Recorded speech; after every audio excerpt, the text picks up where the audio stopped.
avanzar. Eso. Igual recibí unos mensajes, le mandamos un saludo a Adriana, por ejemplo, que hoy trabaja. Hay gente que trabaja hoy, así que quizás después nos ven por YouTube. Probablemente yo también, yo también trabajé. Eh, Así que un saludo para los que después nos miran por YouTube, que si quieren pueden suscribirse al canal y no se olviden que este mes, a fin de mes, arranca el último curso de este año, que es sobre diagnóstico diferencial, así que si se quieren anotar pueden hacerlo escribiendo a violainefp.especialist@gmail.com. Ustedes saben que yo había dicho que el único curso del año iba a ser el de neurosis, pero bueno, a partir de ahí, de las cuestiones clínicas que fueron surgiendo, bueno, surgieron las inquietudes, porque es cierto que en la clínica el diagnóstico diferencial es muy importante para no equivocar la dirección de la cura, para, bueno, ciertas cuestiones son como muy, muy importantes y hay un discurso imperante en digamos, en estos últimos años acerca de casi como que el diagnóstico diferencial fuera a discriminar, ¿sí? Discriminatorio en la medida en que uno pone etiquetas y estas cuestiones, y pensar así el diagnóstico, que de ninguna manera es poner una etiqueta, sino poder orientarse en la dirección de la cura en relación a cuestiones que esa estructura tiene y algunas que no, o que todavía no ha podido formar. Bueno, esto es importante. Y bueno, y está como muy cuestionado, entonces se estudia poco, se dicta poco en la facultad, y bueno, Mm. así que, bueno, a partir de allí es que surgió la inquietud, más especialmente a partir de Carolina Jacobo, que nos pidió especialmente, y bueno, y ahí dijimos, bueno, vamos y Voy a hacemos, escribir el mail acá por si alguien quiere copiar y pegar. ahí Ahí está, está. listo, Y nos escriben y le mandamos toda la info, cualquier consulta, eso. porque quedan 3 semanas hasta que empiece. Todavía hay tiempo. Bueno, si les parece, podemos comenzar. Arranquemos, arranquemos. Hoy les quiero hablar sobre una frase que es muy conocida y también que no sé, muchas veces se malentiende, o lo que por lo menos para mí se malentiende, digamos, que es una frase de Freud que dice: donde el ello estaba, el yo debe advenir, y que muchas veces se confunde con la idea de un yo voluntarista, ¿no? Sin quitarle mérito a la voluntad de cada uno, pero como si se tratara de, bueno, aquello que viene dado por lo inconsciente, bueno, el ello queda identificado a lo inconsciente, que hoy vamos Ujú. a trabajar, que no necesariamente, que en términos descriptivos sí, en términos tópicos no, digo, por eso es complejo, donde el ello estaba, el yo debe advenir, como si se tratara de una cuestión donde, bueno, hay que reflexionar, y con reflexionar ya va a ser suficiente. Y bueno, para esto vamos a recorrer un poquito de la obra freudiana. Ustedes saben que yo trato de que sea cortito, y 15, 20 minutos nada más para aquellos que nos están escuchando, y solamente marcar los elementos más importantes para que ustedes entiendan la lógica, ¿sí?, de la obra freudiana. Freud comienza unos pocos años antes de 1900 a trabajar con pacientes, a dedicarse a lo que después va a ser la creación del psicoanálisis. Ustedes saben que él era médico neurólogo, y allí lo que pone, digamos, de manifiesto esencialmente es la idea de que los síntomas provienen de cuestiones ligadas al deseo y la defensa. Ustedes saben que en 1900 escribe La interpretación de los sueños, donde establece claramente la existencia de lo inconsciente. Y lo inconsciente es, además, aquello que permite comprender los sueños. ¿Y cómo refiere Freud? ¿Qué es un sueño?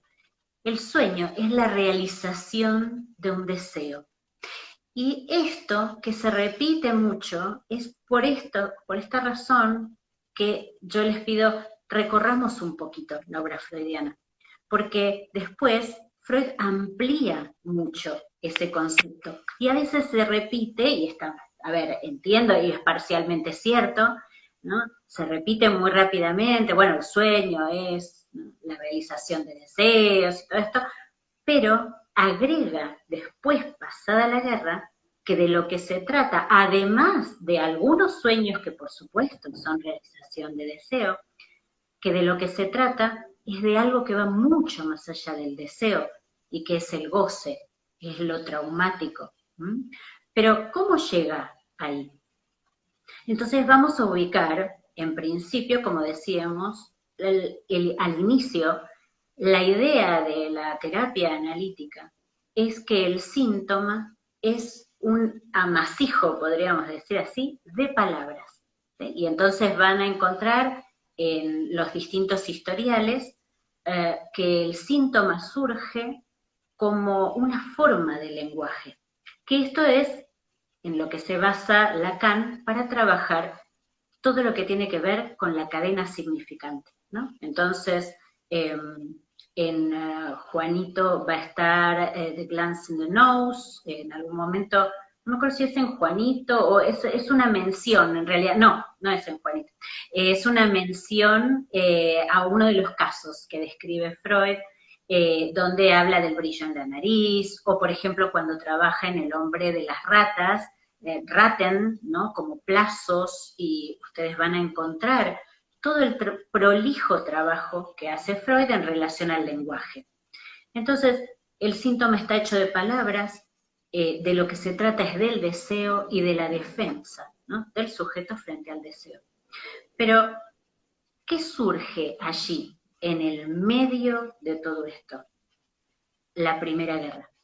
La Primera Guerra Mundial, que termina en el 18, ustedes van a notar que los textos de Freud, entre el 12 y el 15, entre 1912 y 1915, tienen mucho que ver con la técnica, con lo que él podía transmitir de técnica, y progresivamente van a empezar a hacer textos de una elaboración muy profunda, que tiene que ver con algo que no es solamente adscribible al lenguaje en términos de, bueno, el desciframiento, ¿no? El síntoma como desciframiento, hay que ver qué palabras están en juego.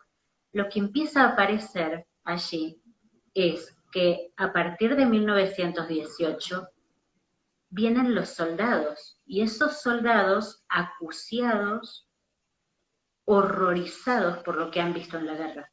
Algunos con lesiones físicas, ¿no? Les falta una pierna, digamos, otros que en realidad no pueden dormir y aparecen esos sueños traumáticos una y otra vez, donde lo interesante de la escucha de Freud es que dice, ¿cómo puede ser que aquellos que tal vez están más afectados en su cuerpo no presentan repeticiones traumáticas psíquicas, tanto como aquellos que quedaron a salvo, uno diría a salvo físicamente?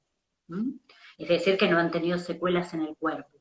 Es como si el sujeto tuviera que pagar y ya hubiera pagado con la libra de carne cuando ha perdido un miembro, por ejemplo, de su cuerpo, pero aquellos que se han salvado, que su cuerpo está indemne, es como si tuvieran que pagar con el sufrimiento. Algo de esto abre la escena a pensar en términos de el goce.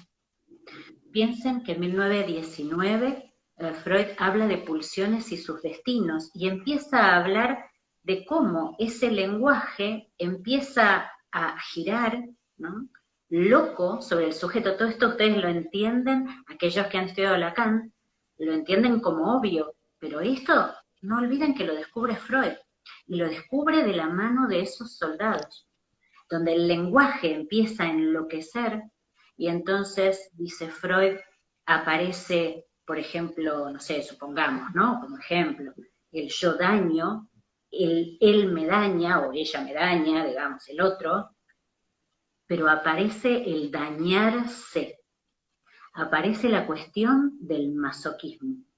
¿sí? Y entonces son los momentos en que Freud empieza a preguntarse, ¿qué hay primero? ¿Sadismo del sujeto o masoquismo? Entonces ustedes van a encontrar textos donde inicialmente piensa el sadismo y después las elaboraciones en las cuales dice, no, yo pensaba que el sadismo era primario. Ustedes lo van a leer en el problema económico del masoquismo. Él dice, yo pensaba que el sadismo era primario, pero no. Y vuelve a traer el tema de las neurosis posteriores a la guerra. Todo esto culmina en 1918, 1919, 1920, el más allá del principio del placer. Ese texto donde claramente nos habla de la pulsión de muerte. Y la pulsión de muerte como aquello que desvitaliza y que apunta a la muerte psíquica y que está en la base de los síntomas, pero que no es del orden de la palabra. Y aquí es donde se empieza a, ¿cómo diría?, a rearmar, empiezan a aparecer otras cuestiones en la clínica, en su teoría, ¿no? Entonces él dice en 1923, ¿cómo logro mostrarles un aparato psíquico que permita ver que hay un inconsciente, por supuesto, ese inconsciente del cual nos hablaba en 1900, estamos hablando de 23 años después, hay un inconsciente, pero el inconsciente ahora es un modo de describir, ¿sí? Es descriptivo. ¿Qué cuestiones, qué instancias están en juego?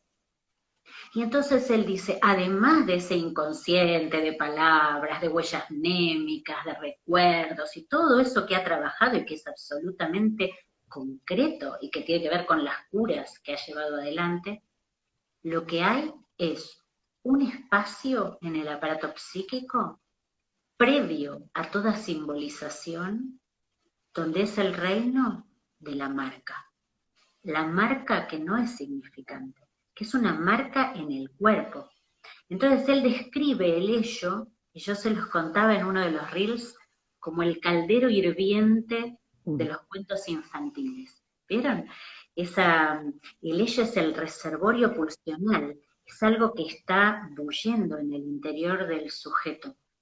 Y hay algo de eso que está más allá de la palabra, pero que el sujeto siente en el cuerpo, que ¿cuál va a ser a partir de ahí la tarea del analista? No solo el desciframiento, que por supuesto lo es, y esto que venimos hablando desde siempre, sino que se va a agregar otra tarea al analista, que es que, a ver, instar a que pase de lo imposible de decir a la cadena, a inscribirse en la cadena significante.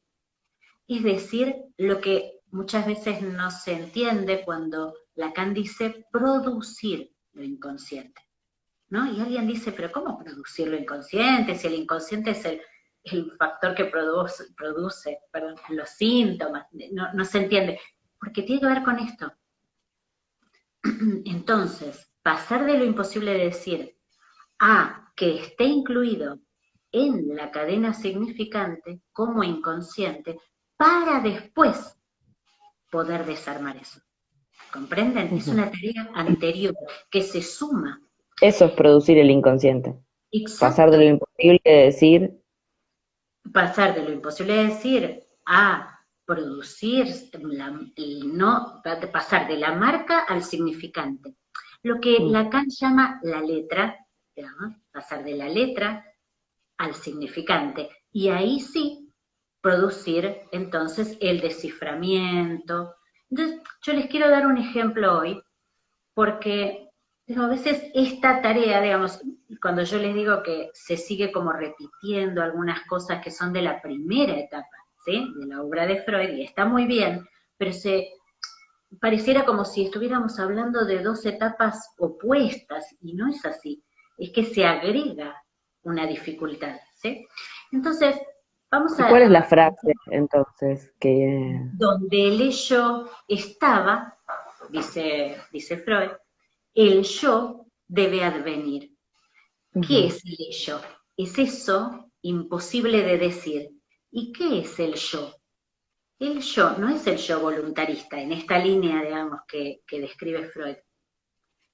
El yo es eso que tiene partes inconscientes, es eso que originalmente era el ello, pero está modificado por su contacto con el mundo exterior.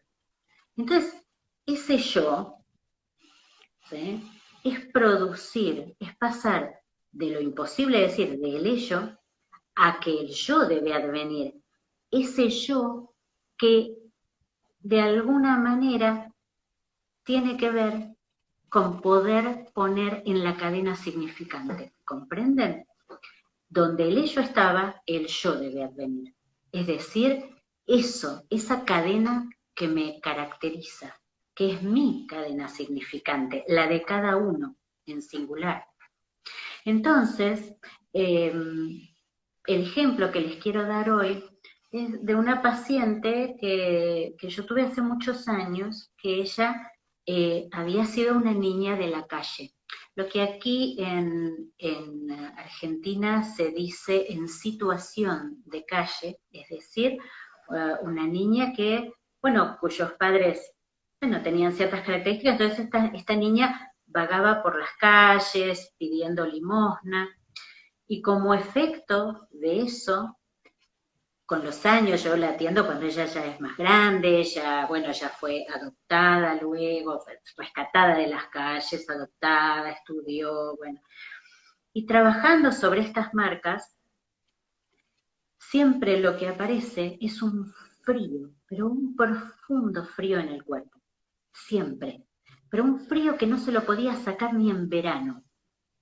Y es muy interesante porque había algo ahí, y ahí ustedes comprenden también que el ello, en la medida en que hablamos de lo pulsional, omití decirlo, pero lo hemos dicho en otros vivos, ustedes saben que la pulsión es la inscripción en el cuerpo de las marcas de la presencia del otro, ¿sí? Por eso Lacan dice sujeto losange demanda, es decir, la voz del otro inscribe en el cuerpo, ¿sí?, esos orificios de la pulsión. Entonces, ella en particular, lo que aparecía era un frío atroz, que no podía calentar con nada, y cuando más angustiada estaba, más frío tenía. Bueno, a lo largo de su análisis, a ver, eso no fue el único eje, fue trabajando muchísimas cosas y al cabo de varios años, donde realmente ella hace muchos cambios y donde puede lograr, ¿cómo diría?, dejar de ser esa niña de la calle, aún teniendo bienes, tranquilidad, trabajo, gente que la amaba, ¿no? Ella, no, había algo en ella que no dejaba atrás esa niña. Y en algún momento, les hablo de casi su final de análisis, ya no sentía frío en el cuerpo. Ella no hablaba de esto, pero ya no hablaba directamente de tener frío, ¿no? Hablaba de muchas otras cosas. Y en algún momento, cuando ella tiene que hacer un acto muy fuerte en su vida, que tenía que ver con su nombre, bueno, con algo que es difícil de explicar sin decir, porque no puedo decirles, pero se trata de un trámite que compromete la posición simbólica de todo sujeto en la sociedad y en relación a sus documentos. Y allí ella dice, y tuve que estar muy fría, pero fría de cabeza, y cuando enfrié mi cabeza, pude hacerlo. Y ahí ustedes van a ver cómo ese frío que estaba en el cuerpo empieza a circular como significante, a enfriarse, bueno, a lo que aquí, no sé en otros países, aquí a veces cuando alguien quiere detener algo, dice, lo pongo en el freezer, ¿no? en las heladeras, ¿vieron? En el freezer, Mm. donde algo queda detenido. Eh, bueno, ella empieza a utilizar el significante frío, enfriamiento, freezer, y empieza a abrirse otra etapa absolutamente diferente. ¿Qué es lo que ha sucedido allí? Ella, bueno, cuando se da cuenta, es como casi como que la golpea. Esto que los filósofos franceses, Deleuze, por ejemplo, llamaban el acontecimiento, ¿no? Cuando algo de esto se ve, el sujeto ya nunca más vuelve a ser el anterior. Ahí, cuando ella se da cuenta que ese frío en el cuerpo ya hace rato no lo siente y aparece como una cuestión en su yo, en cuanto a los actos que ella lleva a cabo. Es donde el ello estaba, el yo advino. Y allí es donde empieza el final de su análisis, porque ya allí lo que pasan son otras cosas. Ella ya no es solamente esa niña. Ella puede tolerar todas las cosas buenas que tiene alrededor. Empiezan otras cuestiones. Y esto que tal vez es un ejemplo no muy perfecto, porque, bueno, como todo ejemplo, siempre, digamos, es difícil transmitir sin transmitir la particularidad, ¿no?, del sujeto. Eh, pero allí es un modo que ustedes puedan ver como lo imposible de decir empieza a circular, pero de otra manera, a través del lenguaje. Y en la medida en que empieza a circular a través del lenguaje, pasamos del fantasma en lo real al registro de lo simbólico. ¿Sí? Y en eso, en el registro de lo simbólico, estamos en lo inconsciente. ¿Ok? Así que bueno, espero que este ejemplo y que lo que hoy hablamos les sirva, porque me parece que esta frase es una frase muy rica que muchas veces se confunde queriendo hacerla como, ¿cómo diría? Como más del orden de lo cognitivo, ¿no? Como, bueno, si uno reflexiona, entonces, bueno, de esto se trata. Ah, yo era así, entonces tengo que hacer tal cosa, ¿no? Casi como un estímulo-respuesta, ¿no?